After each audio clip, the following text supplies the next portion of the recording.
Welcome to Concrete Block, the podcast where we dive into the latest news and current events shaping our world. I'm your host, Walter. Today, we're starting with a developing story that's sending shockwaves across the globe. The ongoing conflict between the US, Israel, and Iran has escalated, with reports of intensified bombing campaigns and retaliatory strikes. As the situation continues to unfold, oil prices have surged above $100 a barrel, triggering concerns about a potential global energy crisis. The International Energy Agency has warned that the closure of the Strait of Hormuz, a critical passage for international shipping, could cut off around 8% of global oil supplies in March. The US has called on its allies, including China, France, Japan, South Korea, and Britain, to send warships to the region to ensure the safe passage of oil tankers.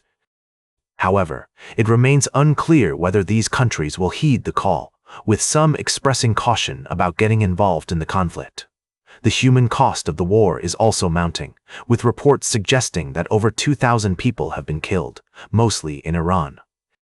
The Iranian government has vowed to retaliate against any further attacks, and the Revolutionary Guards have promised to target US and Israeli military bases in the region. As the world watches the situation unfold, there are concerns about the potential for further escalation and the impact on global stability. We'll continue to monitor the situation and bring you updates as more information becomes available. In the meantime, we want to hear from you. What do you think about the current situation in the Middle East? Should the international community get involved, or is this a conflict that should be left to the parties directly involved? Share your thoughts with us on social media using the hashtag #ConcreteBlock. We'll be right back with more of today's top news on Concrete Block. Welcome back to Concrete Block. We're diving into the world of international politics, where a pivotal moment is unfolding in Hungary. The country is gearing up for its upcoming election on April 12th, and the current Prime Minister, Viktor Orban, is facing a significant challenge from his rival, Peter Magyar. Orban, known for his close ties to Russia and his stance on various European Union issues, has been dominating Hungarian politics for over 16 years. However, recent polls suggest that his rule might be coming to an end, with Magyar's party, TISA, leading by as much as 20 points in some independent surveys. The election campaign has been marked by increasing tensions, particularly regarding Hungary's relationship with Ukraine.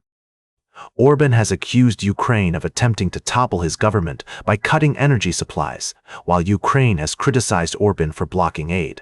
This has led to a war of words between the two nations, further polarizing the Hungarian electorate.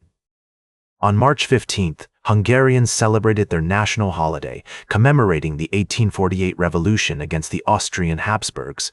Traditionally, this day is used by political parties to hold rallies and demonstrate their support. This year, it took on added significance as both Orban and Magyar held events in Budapest, with Orban speaking in front of the Hungarian parliament and Magyar staging a parade up to the city park. The crowd sizes at these events are likely to play a crucial role in shaping the final weeks of the campaign. According to political scientist Andrea Szabo, March 15th is the last occasion before the election when huge crowds will gather. Many will decide on that basis which side is in the majority, where to line up. As the election draws near, it's clear that the Hungarian people are at a crossroads. The outcome of this election will not only determine the country's leadership, but also its stance on international issues, including its relationship with Ukraine and the European Union. We'll continue to monitor the situation in Hungary and provide updates as more information becomes available. For now, it's a waiting game to see how the Hungarian people will decide their future. Welcome back to Concrete Block. As we wrap up today's show, let's take a look at the latest developments in the ongoing conflict between Ukraine and Russia and how it's affecting the Middle East. Ukrainian President Volodymyr Zelensky has announced that his country is sending teams of experts to the Middle East to help nations defend against Iranian kamikaze drones. These teams will conduct assessments and demonstrate how drone defenses should operate. Zelensky has made it clear that Ukraine wants money and technology in return for its assistance and is open to negotiating long-term drone deals with Gulf countries. The US, as well as countries from Europe, the Middle East, and Africa, have sought help from Ukraine on how to counter these attacks.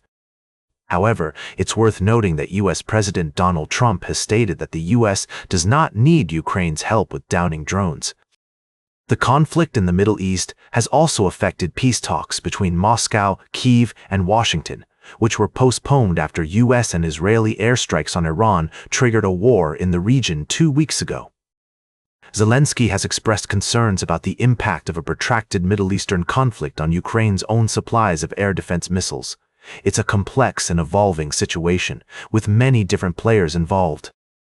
As always, we'll continue to monitor developments and provide updates as more information becomes available. That's all for today's Concrete Block. Remember to like, share, and subscribe, and until next time, stay informed.